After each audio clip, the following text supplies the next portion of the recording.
Hi students, कैसे हैं आप लोग। तो बच्चों, आप लोगों के लिए लेकर आया हूँ एक और बहुत ज़्यादा important video about the viva and practicals. बच्चों, इस वीडियो में मैं आपको बताऊंगा कि कौन कौन से ऐसे चैप्टर्स हैं और कौन कौन से ऐसे टॉपिक्स हैं एनसीईआरटी के लिए, एनसीईआरटी के जो आपको वाइवा के लिए करने चाहिए तैयार।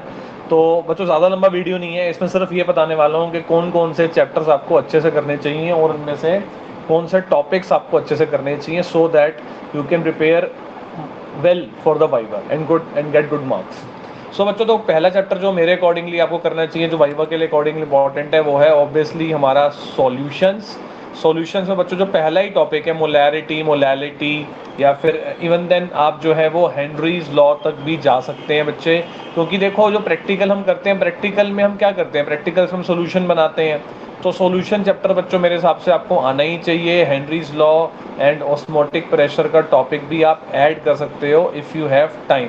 ठीक है, तो ये तो हो गया बच्चों हमारा जो है first topic, first chapter solution. Solid state पढ़ने की बिल्कुल जरूरत नहीं है वाइवा के लिए। सॉल्यूशन में molarity, molality, mole fraction, ppm, ये सब पढ़े जा सकते हैं बच्चों। और हेनरी लॉ, ऑस्मोटिक प्रेशर पूछे जा सकते हैं। बायोमोलिक्यूल्स, बायोमोलिक्यूल्स बुक सेकंड का बहुत इंपॉर्टेंट चैप्टर है। एक्चुअली बच्चों हमारा एक प्रैक्टिकल है जिसका नाम है फूड टेस्ट, और कई बच्चों का जो प्रोजेक्ट होता है ना, वो भी इससे रिलेटेड होता है। जैसे कि एक बहुत फेमस प्रोजेक्ट है जो बहुत सारे बच्चे बनाते हैं, वो है एनालिसिस ऑफ कोल्ड ड्रिंक। तो कोल्ड ड्रिंक के अंदर क्योंकि शुगर्स होती हैं, तो कार्बोहाइड्रेट का जो ये बायोमोलिक्यूल्स का जो कार्बोहाइड्रेट वाला पोर्शन है, वो आपको बहुत अच्छे से करना चाहिए। और बच्चों, क्योंकि फूड टेस्ट में भी हम ये करते हैं कि हमें एक गिवन सैंपल होता है, और उस गिवन सैंपल में हम ये बताते हैं कि इसमें कार्बोहाइड्रेट है या प्रोटीन है, तो प्रोटीन पढ़ना भी ज़रूरी रहेगा।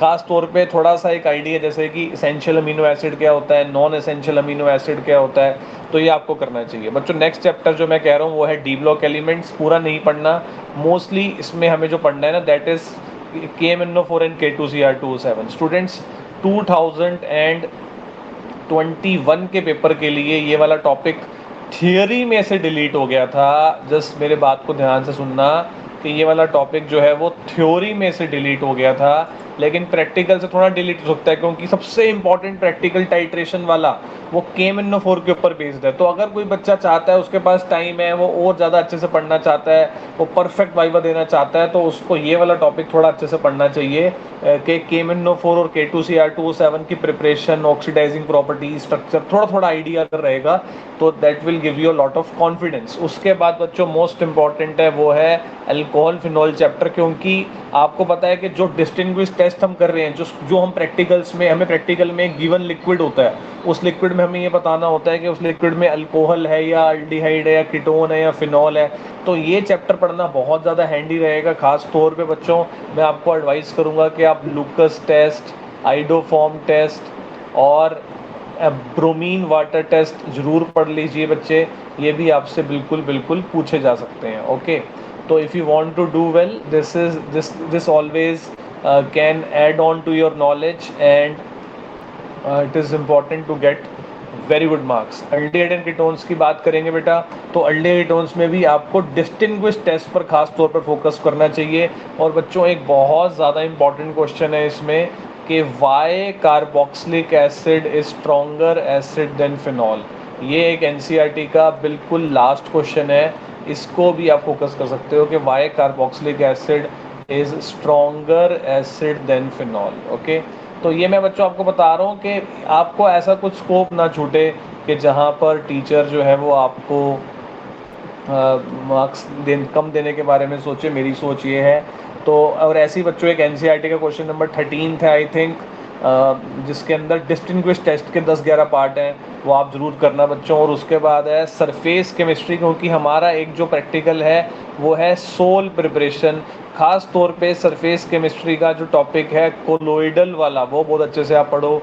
जैसे कि लायोफिलिक सोल, लायोफोबिक का डिफरेंस, उसको बच्चों आपको बहुत अच्छे से करना चाहिए। और एक टॉपिक बच्चों छोटा सा आपको 11th क्लास में से क्रोमेटोग्राफी जो कि दे रखा है, क्रोमेटोग्राफी जो कि दे रखा है बच्चों 11th क्लास के ऑर्गेनिक में, और ये दे रखा है हमारे चैप्टर नंबर 5 एक्सट्रैक्शन में, जो कि 2021 के पेपर के लिए कट गया था, लेकिन अब वो वापस से सिलेबस में आ चुका है। तो बच्चों आई होप ये आपको पूरा समझ आया होगा कि कौन कौन से टॉपिक्स, कौन कौन से चैप्टर्स ऐसे हैं जो आप लोगों को ज़रूर करने चाहिए। एनसीईआरटी के बच्चों अच्छे अच्छे क्वेश्चंस आपको ज़रूर करने चाहिए जो आपको अच्छे मार्क्स के लिए ज़रूरी है। और बच्चों मैं आपको एक एडवाइस और दूंगा कि अगर आपका जो प्रोजेक्ट है वो इलेक्ट्रोकेमिस्ट्री बेस्ड है तो आपको इलेक्ट्रोकेमिस्ट्री ज़रूर पढ़ना चाहिए। इलेक्ट्रोकेमिस्ट्री बेस्ड कई सारे प्रोजेक्ट्स होते हैं जैसे कि रस्टिंग ऑफ आयरन के ऊपर होता है, डेनियल सेल के ऊपर होता है, तभी आप उसको पढ़ो। और बच्चों एक प्रोजेक्ट होता है ब्लीचिंग पाउडर से वाटर की स्टरलाइजेशन करना, तो आपको पी ब्लॉक पढ़ना चाहिए। तो आपको प्रोजेक्ट बेस्ड भी एक चैप्टर पढ़ना चाहिए।